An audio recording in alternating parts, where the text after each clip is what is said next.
Hello Sesha Rao, తెలంగాణలో important పోస్టులకి సరైనటువంటి వ్యక్తుల్ని నియమించారు రేవంత్ రెడ్డి గారు. ఐపీఎస్ఎల్గా పేరొందినటువంటి సజ్జనార్ కానీ లేదా సోదర్ రెడ్డి గారు కానీ పోలీస్ శాఖలోనే ప్రత్యేకమైనటువంటి గుర్తింపు కలిగినటువంటి ఆఫీసర్స్. ఇప్పుడు వాళ్ళిద్దరిని రైట్ ప్లేస్లో నియమించినటువంటి రేవంత్ రెడ్డి గారు రాబోయేటువంటి రోజుల్లో లా అండ్ ఆర్డర్ని పూర్తి స్థాయిలో కంట్రోల్ చేసేలాగా ఈ నియామకాలు కనిపిస్తూ ఉన్నాయి. సజ్జనార్ గారు అనగానే ఎన్కౌంటర్ స్పెషలిస్ట్ అని చెప్పి చాలామందిలో ఉన్నటువంటి భావన. అంతకంటే మానవీయ కోణంలో ఆయన ఆలోచిస్తారు. ఆర్టీసీ లాంటి సంస్థని లాభాల బాట పట్టించినటువంటి ఐపీఎస్ ఆఫీసరు, మంచి అడ్మినిస్ట్రేటర్ అనేది కూడా ఆయనకి పేరుంది. ఇప్పుడు హైదరాబాద్ కమిషనర్గా నియమించారు. ఇక శివధర్ రెడ్డి గారు, ఈయన తెలంగాణ ఏర్పడిన తర్వాత ఫస్ట్ ఇంటెలిజెన్స్ చీఫ్. ఆయనకంటూ ఒక ప్రత్యేకమైనటువంటి గుర్తింపు ఉంది. ప్లస్ తెలంగాణ నేటివిటీ, పక్కా తెలంగాణ నేటివిటీ. రేవంత్ రెడ్డి గారు పీసీసీ అధ్యక్షుడు ఉన్నప్పుడు చెప్పేవాళ్ళు, మొత్తం బీహార్ బ్యాచ్ని దించేసేటోరు కేసీఆర్ గారు అని చెప్పి. అటు చీఫ్ సెక్రటరీ నుంచి ఇటు డీజీపీల వరకు బ్యాక్గ్రౌండ్ చూస్తే కనుక ఎక్కువగా బీహార్ బ్యాచ్ ఉంది అని చెప్పి ఆయన తరచూ కామెంట్లు చేసేవాళ్ళు. ఇప్పుడు తెలంగాణ బేస్గా ఉన్నటువంటి డీజీపీ వచ్చారు. అలాగే కర్ణాటక స్వస్థలంగా ఉన్నటువంటి సజ్జనార్ గారు ఇప్పుడు హైదరాబాద్ కమిషనర్గా నియమితులయ్యారు. 96 బ్యాచ్కి సంబంధించిన ఐపీఎస్ ఆఫీసరు సజ్జనార్ గారు, 94 బ్యాచ్కి సంబంధించినటువంటి ఐపీఎస్ ఆఫీసరు శివధర్ రెడ్డి గారు. సో వీళ్ళిద్దరి ఆధ్వర్యంలో తెలంగాణలో పోలీసు అద్భుతమైనటువంటి ఫలితాలను సాధిస్తుంది అనేటువంటి నమ్మకాన్ని ఇప్పుడు రేవంత్ రెడ్డి గారు పెట్టుకున్నారు.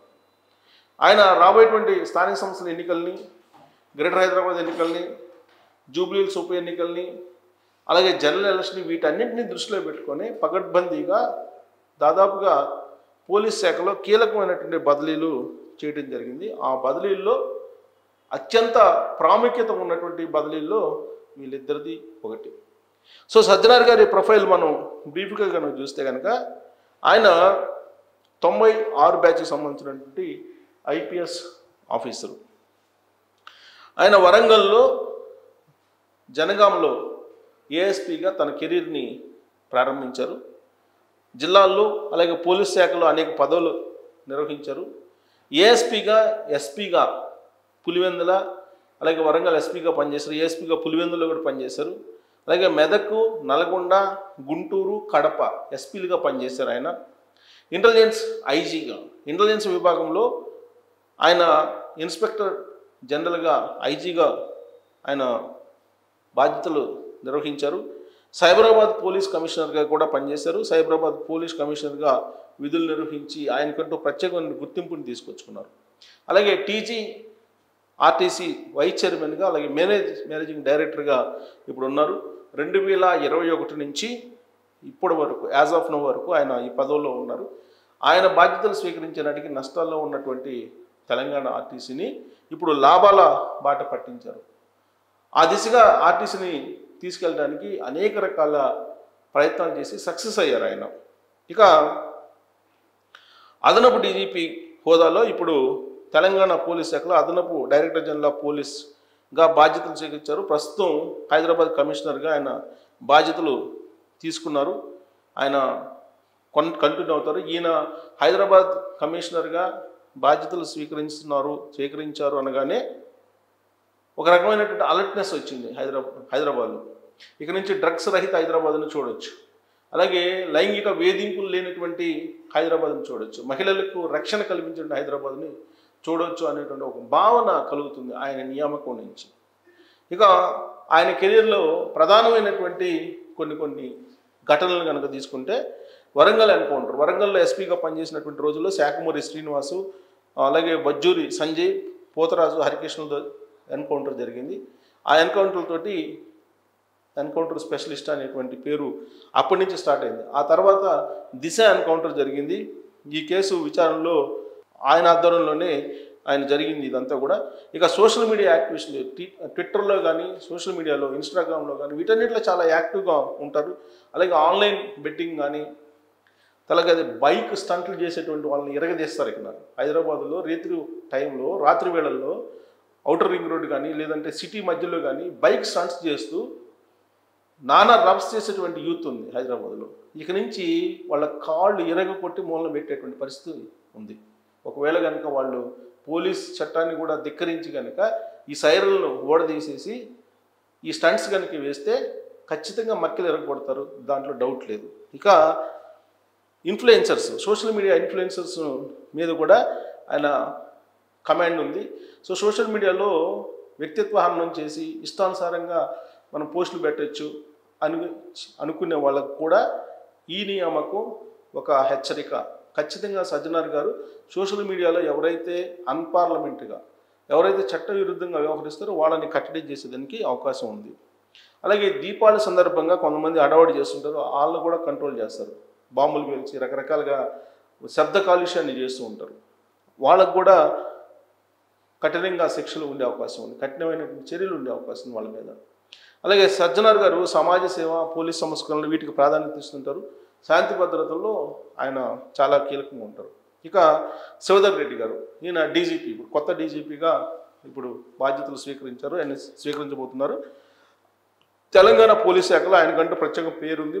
1994 బ్యాచ్ ఐపీఎస్ అధికారి ఆయన intelligence, law and order, anti corruption విభాగాలు ఏసీబీలో పనిచేసినటువంటి అనుభవం ఆయనకు బాగా ఉంది. తెలంగాణ మొదటి ఇంటెలిజెన్స్ చీఫ్గా పనిచేసినటువంటి గుర్తింపు ప్రత్యేకంగా ఆయనకి ఉంది. 25 సెప్టెంబర్ 26 అంటే 2025 September 26 Telangana director general of పోలీస్గా ఆయన నియామకం అయ్యారు. డాక్టర్ జితేంద్ర గారు రిటైర్ అయ్యారు. ఆయన ప్లేస్లో డీజీపీగా శివధర్ రెడ్డి గారు బాధ్యతలు స్వీకరించారు. సరే, ఈయన ప్రొఫైల్ బ్రీఫ్గా చూస్తే కనుక నేపథ్యం ఏంటనేది, హైదరాబాద్ బేస్గా ఈయన స్వస్థలం రంగారెడ్డి జిల్లా ఇబ్రహీంపట్నం మండలం తులే కలాన్ పెద్దతొండ్ల గ్రామం అయింది. హైదరాబాద్లోనే ఆయన చదువుకున్నారు, ఎల్ఎల్బి చేశారు. ఆ తర్వాత సివిల్ సర్వీస్ రాసి 94లో ఐపీఎస్గా ఆయన ఎన్నికయ్యారు. ఆంధ్రప్రదేశ్ క్యాడర్ చెందిన అతను.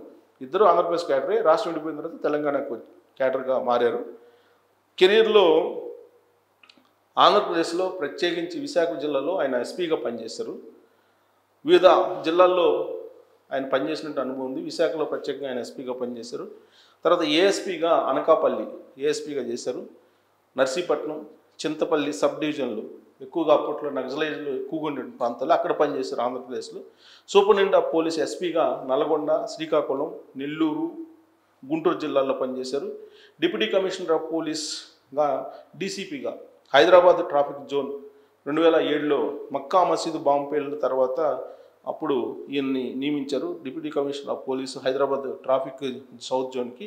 అలాగే డిప్యూటీ ఇన్స్పెక్టర్ జనరల్ డిఐజీగా స్పెషల్ ఇంటెలిజెన్స్ బ్రాంచ్ ఎస్ఐబి చీఫ్గా పనిచేశారు.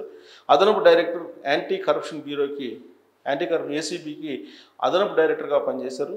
అలాగే ఐజీగా ఏసీబీ ఐజీగా కూడా పనిచేశారు. కమిషనర్ ఆఫ్ పోలీస్ విశాఖపట్నం కమిషనర్గా కూడా ఆయన పనిచేశారు. IG additional DGP personal wing railway and road safety దానికి పనిచేశారు.